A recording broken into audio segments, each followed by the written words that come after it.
Call this guy up.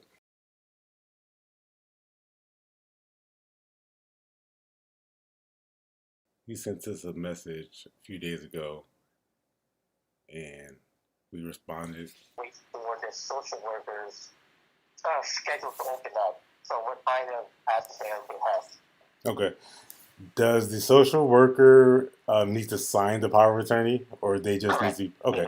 So if you're going to be signing the document, here's my recommendation. As long as everyone has their ID, it could be a passport, it could be a driver's license. It just can't be expired.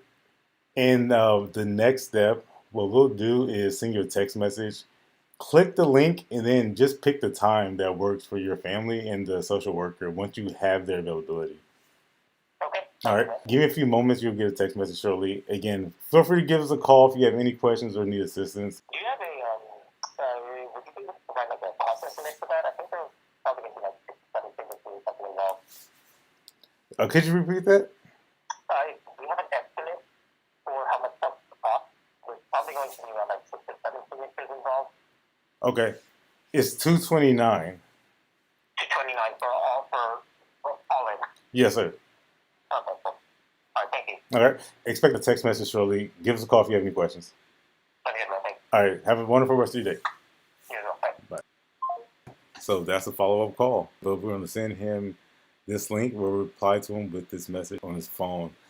And, that's why we follow up with these leads, so that when they do decide to get all this stuff taken care of, they're going to go ahead and schedule us. By this time, you've already paid for this lead. In this case, I paid $7.87. So 229.07 minus 7.87 equals 221 by 7 signatures. It's a pretty good profit considering the time that's going to take to do this. How to do these appointments: when you walk in, you command the room, you tell them the commencement of the appointment, you take IDs. As you're checking ID, you're making sure that they have notary blocks. If they don't, then you have to pull out attachments. So you know how to make an appointment go 7 minutes. They take the signature in your journal, they give the thumbprint, and you get confirmation. Ask them, is this okay? Stamp, stamp, stamp. Even though it's 7 signatures, it doesn't really stop you from being efficient and also getting out of there in a relatively quick amount of time. Something that's not too crazy. You don't want to be there for hours and hours, because that cuts into your availability. So, but you do a good job nonetheless, and you can also keep them on task if necessary. So you can get this appointment done in half an hour with the travel, 45 minutes at most. But let's just say it's an hour, all in. So $221 for an hour of work, not too bad. And if you wanted to pay somebody, let's say 75 minus 75. And then that would be 146 total profit, even if you didn't execute the appointments yourself. Is it worth your time? Absolutely. They've got in front of you. These are quality leads. So you want to make sure that you get in front of them, and then that they've gotten a chance to talk to you or respond to you. In this case, you can see that because of the blue check that he did read it, but he just hasn't responded within the app. In the past, Thumbtack did not supply that phone number, so you really have to rely on being very sharp with your responses, because you didn't have any other way to contact them. And then there were some professionals, they were saying, well, the customer should have to put down a $1 deposit so that they could, show some buyer intent, rather than just reaching out to a bunch of people and then not selecting anybody. Because that only hurts the professional, because we end up paying more money. So what Thumbtack did in response was provide the phone number. To me, even before they did provide the phone number, that made sure that you had to be extra sharp with your responses. But I see a little bit of both sides of the argument. Plenty of times people have reached out to me and they did not respond. And all you can do is basically ask for a refund. You have to qualify for the refund, and it was up to Thumbtack's discretion. Just because somebody doesn't select you doesn't entitle you to a refund, and I understood that.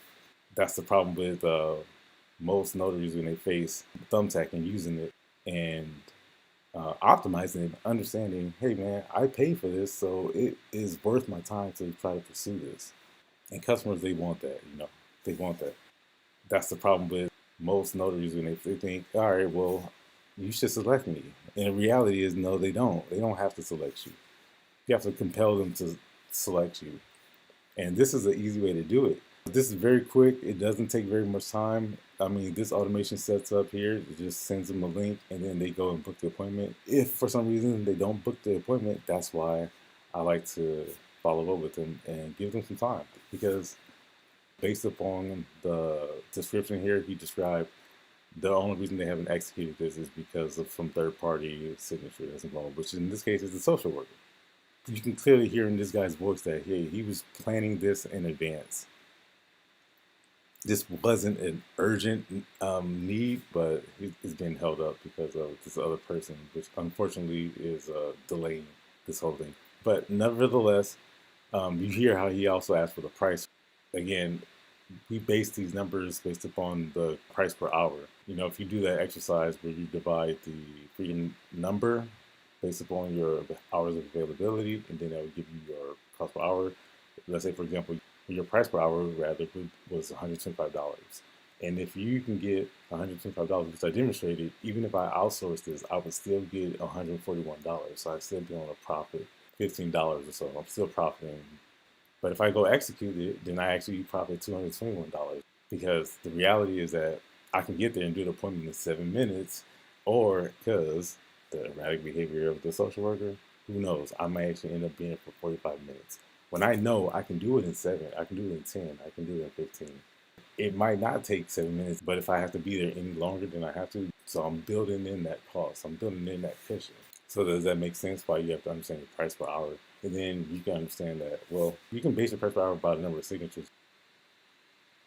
7, 105, 221 minus 05. So it would have been a profit of still 116. Even if you accounted for the number of signatures, you're still on top. These are great documents that are always needed, always need to be updated, even on the annual basis. Again, if you want to learn more about using Thumbtack, I highly recommend it. But I also recommend, and this is going to be the way to optimize your success, learn about the platform in advance rather than do what a lot of people do, which is just hop onto the platform. And then they put their credit card information in, and then Thumbtack does what it does. It sends you leads, and then you pay for them. And if you don't have a sort of a foundational understanding of how to secure the clients, you can end up losing a lot of money. So go check out the Thumbtack for Notaries book where I'll walk you through some of these processes and some of these steps, which is very crucial to your development and to what the Thumbtack customer is looking for. How to talk to them differently than you would somebody who just emails you or somebody who contacts you, even on Google. So it's some really cool stuff about the Thumbtack history and also building your notary business. And there's some videos at the end where I walk you through some of these other examples. Go check it out at thumbtackfornotaries.com, and the link should be in the bottom. All right, y'all.